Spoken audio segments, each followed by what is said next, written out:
अस्सलाम वालेकुम। Today our topic is powerful test, power curve and O C curve. इस वीडियो को देखने से पहले आप लोगों को जो है वो टाइप ऑफ एरर का पता होना चाहिए कि कितने टाइप्स ऑफ एरर होते हैं और अंडर एच नॉट कौन सा एरर होता है और अंडर एच वन कौन सा एरर होता है।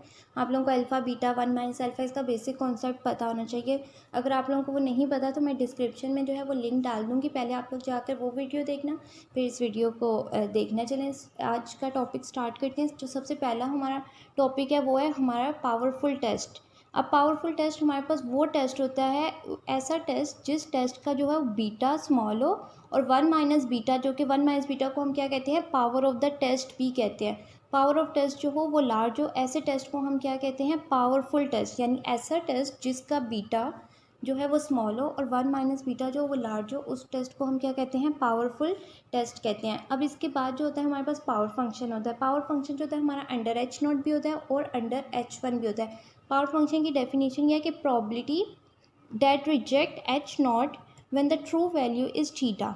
ठीक है, प्रोबेबिलिटी ऐसी प्रोबेबिलिटी जिसमें हम अपने एच नॉट को जो है वो रिजेक्ट करें जबकि ट्रू वैल्यू क्या हो, थीटा हो। अब power function under H naught, हमें पता है कि हमारे पास power function under H naught, सबसे पहले हमें ये बताना चाहिए कि अंडर एच नॉट हमारे पास कौन कौन से एरर होते हैं। अंडर एच नॉट जो होता है हमारे पास अल्फ़ा होता है और वन माइनस अल्फ़ा होता है। ठीक है, ये हमारे पास अल्फ़ा भी होता है, वन माइनस अल्फ़ा होता है। अब अल्फ़ा की क्या डेफिनेशन होती है, अल्फ़ा की डेफिनेशन होती है कि रिजेक्ट एच नॉट। ठीक है, अल्फ़ा की डेफिनेशन होती है reject H naught when H naught is true. और वन माइनस अल्फ़ा की क्या डेफिनेशन होती है, accept H naught.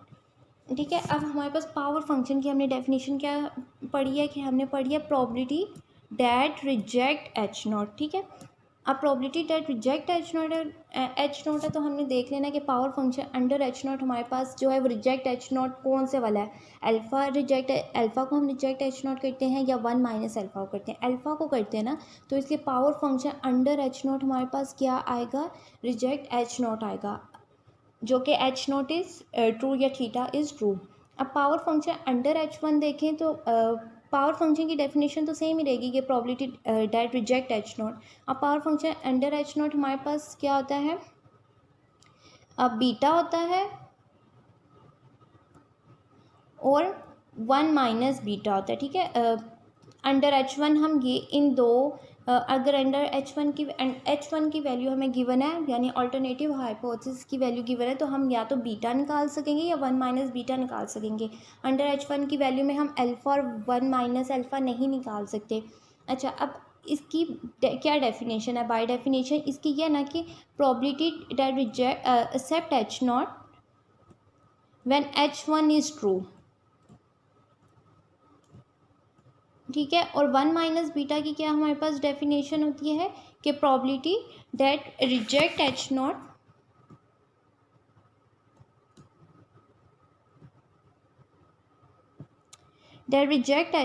When H one is true.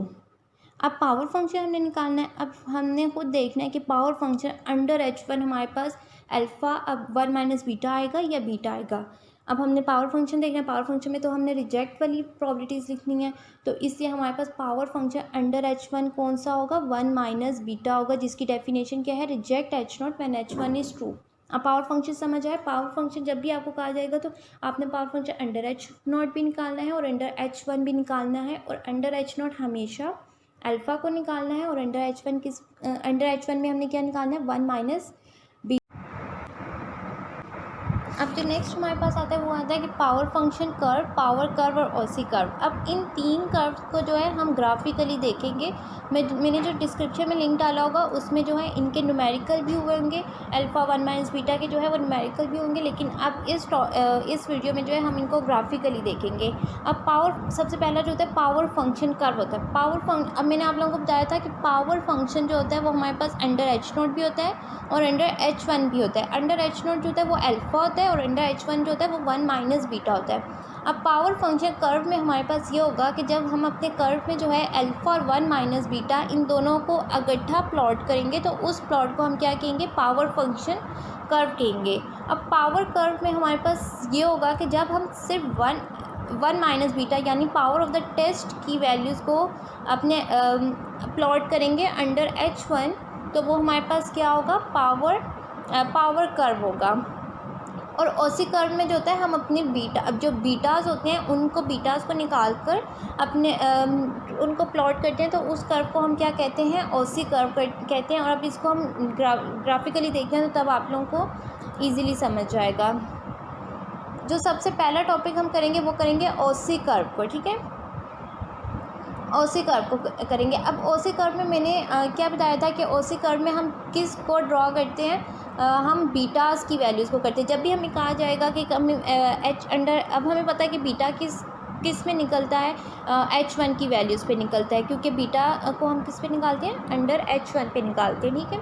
अब जब भी आपको अंडर H1 की वैल्यूज़ दी होंगी और कुछ भी म्यू या थीटा पैरामीटर्स दिए होंगे और आप लोगों को ये कहा जाएगा कि ओसी कर्व निकालें, तो आप लोगों ने जो भी अंडर H1 की वैल्यूज़ में, अगर अंडर H नोट जिस तरह इस अंडर H नोट में भी दिया हुआ है, तो हमने अंडर H नोट की वैल्यूज़ पे नहीं निकालना, हमने अंडर H1 की वैल्यूज़ पे जितनी हमें वैल्यूज़ दी जाएंगी उस पर हमने क्या निकालना है, अपने सारे बीटास को निकाल लेना। और बीटास को बाय डेफिनेशन के probability that accept H naught when H1 is true, इसमें हमने अपनी वैल्यू सब्स्टिट्यूट करनी है और वो उस जो पैरामीटर होगा उसके अकॉर्डिंग होगा कि अगर तो थीटा गिवन है या बताया हुआ है कि नॉर्मल को फॉलो कर रहा है तो हमने नॉर्मल से निकाल लेना है, अगर तो प्रोपोर्शन का वो दिया हुआ है तो हमने अपने कंटिन्यूटी से निकाल लेना है। यानी जैसे उसका मैं डिस्क्रिप्शन में जो लिंक डाला होगा उस वीडियो को आप लोग पहले देख लेना कि किस तरीके से क्या पैरामीटर होता है।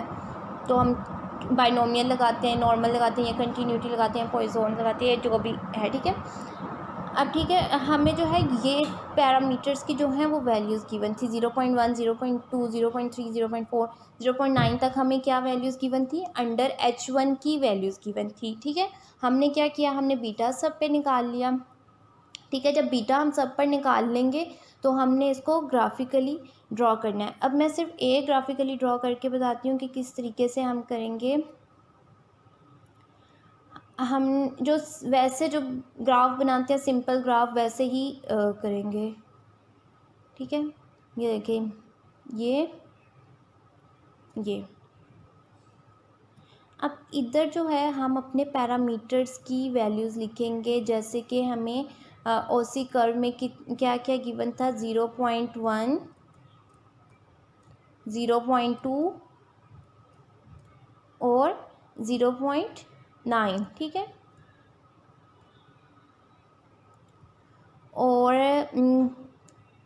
अब हमने देखना कि हमारी बीटास की क्या रेंज आ रही है। बीटा में 0 भी आ रहा है, 0.5 भी आ रहा है, और सबसे मैक्सिमम क्या, सबसे मिनिमम वैल्यू क्या आ रही है, 0.0 आ रही है, और सबसे मैक्सिमम वैल्यू क्या आ रही है, 0.96 आ रही है। यानी हमने अपना ग्राफ जो है वो 0 से फिर बीच में कोई 0.5 ले लें, या आपकी मर्ज़ी, आप जितने मर्ज़ी का डिफरेंस लेके करें, इसमें कोई रिस्ट्रिक्शन नहीं है। और 1 ले लें, ठीक है। अब सपोज़ करें अगर 0.1 की वैल्यू क्या आ रही थी, 0 आ रही थी, ठीक है, 0.00 इधर आ रही थी, 0.2 की इधर आ रही, क्या वैल्यू आ रही थी, 0.2 की, जैसे 0.2 की भी 0.0 आ रही थी, 0.3 की क्या वैल्यू आई थी, 0.01 आई थी, 0.4 की 0.5 आ रही थी। ये देखें, इस पे जो है इधर लिख लेना है कि ये 0.1 है या जो भी है, ठीक है। इसको हमने ग्राफ किया। अब ये लाइन ड्रॉ हुई है ना, ये इन पैरामीटरेशन देखते हैं कि हम ओसी कर्व को किस तरीके से इंटरप्रेट कर सकते हैं। जो सबसे पहला पॉइंट है इंटरप्रिटेशन का वो ये है कि beta which is it's maximum when under H1 value equal to under H naught, यानी जब अंडर H1 वैल्यू जो है वो H नोट के वैल्यू के इक्वल हो जाएगी तो हमारा बीटा जो होगा वो मैक्सिमम होगा। अब देखिए, जैसे हमें क्या नाम है, अंडर H नोट वैल्यू क्या गिवन थी, 0.5 गिवन थी। अब हम इधर देखेंगे 0.5 पे हमने H1 पे भी ये बीटा निकाला हुआ है, तो हम देखें कि हमारी क्या वैल्यू आती है। 0.5 में जो है वो 0.96 बीटा आ रहा है। अब 0.96 से बाकी सब बीटा जो हैं वो छोटे हैं। तो पहला पॉइंट हमने क्या कह दिया कि जब H0 और H1 की वैल्यू, यानी इस जैसे इस एग्जांपल में 0.5 इक्वल टू 0.5 हो गया, तो हमने कहा है कि हमारा जो बीटा है वो मैक्सिमम होगा। यानी इसमें देख लें कि जो सबसे बड़ी वैल्यू जो है, मैक्सिमम वैल्यू जो है वो 0.96 ही है, और किस पैरामीटर, किस H1 की वैल्यू पर आया है, वो 0.5 की वैल्यू पर आया है, और हमारा H0 भी क्या है, 0.5 है। अब जो सेकंड पॉइंट है वो ये है कि व्हेन H0 इज ट्रू, जब H0 हमारा ट्रू हो जाएगा तो then alpha equal to 1 minus beta. जब H0 ट्रू हो जाएगा तो 1 माइनस बीटा की डेफिनेशन भी क्या हो जाएगी, अल्फा के इक्वल हो जाएगी, क्योंकि हमने 1 माइनस बीटा को क्या कहा था कि 1 माइनस बीटा जो होता है वो रिजेक्ट H0 होता है, रिजेक्ट H0 होता है when H1 is when H1 is true। हम या तो कहते हैं कि H1 is true, या हम कहते हैं H1 is true का ऑपोजिट क्या होगा, H0 is false।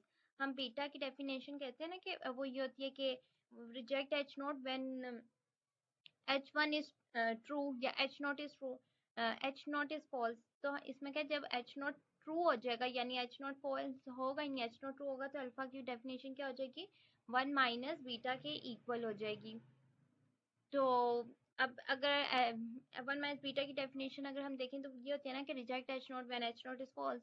अब H0 ट्रू हो जाएगा, फॉल्स होगा नहीं, तो reject H0 when H0 is true, 1 minus beta की डेफिनेशन ही हो जाएगी। तो ये हमारे पास किसके इक्वल हो जाएगी, अल्फा के इक्वल हो जाएगा। फिर हमने कहा कि when H0 is true then alpha plus beta equal to 1। वैसे हम कहते हैं कि अल्फा और बीटा एरर कभी भी 1 नहीं होंगे, ये कभी भी जो है वो 1 नहीं होंगे, लेकिन ये 1 किस तरीके से आया है, हमारा जो सेकंड पॉइंट है alpha equal to 1 minus beta, 1 minus beta को हम उस तरफ ले जाएं, लेफ्ट साइड पर ले जाएं, तो alpha plus beta equal to 1 हो जाएगा। तो हम सेकंड पॉइंट से हम कह सकते हैं कि alpha plus beta equal to क्या है, 1 है। अदरवाइज एरर कभी भी 1 नहीं होगा, एरर को जो है हमने हमेशा रिड्यूस करना होता है, तो इसलिए एरर जितना कम होगा वो उतना ही हमारे रिजल्ट्स वगैरह जो होंगे अच्छे आएंगे, या जो भी हम एक्सपेरिमेंट वगैरह कर रहे हैं, जो भी कर रहे हैं वो अच्छा होगा। तो इसलिए हमने क्या कहा है कि H0 जब ट्रू होगा तो alpha plus beta equal to 1। हम जब H0 ट्रू होगा तो तब हम कह सकते हैं कि alpha plus beta equal to क्या है, 1 है। अच्छा, जो लास्ट पॉइंट है वो ये है ना कि the distance from the maximum point of OC curve to the line beta equal to alpha. अब ये देखें, ये हमारे पास किसका कर्व था, अंडर H1 में कर्व था ना, अंडर H1 में हमें पता है बीटा भी होता है, 1 माइनस बीटा भी होता है। जब ये पॉइंट्स जो ड्रॉ हुए हैं ये हमारे किस पे हुए हैं, बीटा पर हुए हैं, यानी ये वाला एरिया हमारे पास क्या है, बीटा का है। तो ऊपर वाला एरिया किसका होगा, 1 माइनस बीटा का होगा, क्योंकि 1 माइनस बीटा भी किस पे ड्रॉ होता है, अंडर H1 के कर्व पे ड्रॉ होता है। अब इस अंडर H1 के कर्व में बीटा भी है और 1 माइनस बीटा भी है, लेकिन हमने किसकी वैल्यूज प्लॉट की हैं, बीटा की हैं, और 1 माइनस बीटा जो है वो जो उन वैल्यूज से ऊपर होगा। ठीक है, अब हमने क्या कि अगर हम बीटा को जो है वो एक लाइन ड्रॉ कर दें, ये वाली मतलब 1 पे जो है, लाइक ये, ठीक है, ये हमारे पास कर्व बना है, तो इस पर अगर हम इसको 1 लाइन ड्रॉ कर दें तो मैक्सिमम पॉइंट जो होगा बीटा हमारे पास किसके इक्वल हो जाएगा, अल्फ़ा के इक्वल हो जाएगा, क्योंकि इस पर हमने ऊपर जो है वो हमने ये कह दिया ना कि 1 माइनस बीटा क्या है, probability reject H0 when H0 is true. तो ये हमने इधर ये कहा है ना, तो हमने ये कहा है कि alpha equal to 1 minus beta हो जाएगा। ठीक है, ये हमारे पास क्या थी, ऑसी कर्व की वो थी इंटरप्रिटेशन और कर्व था।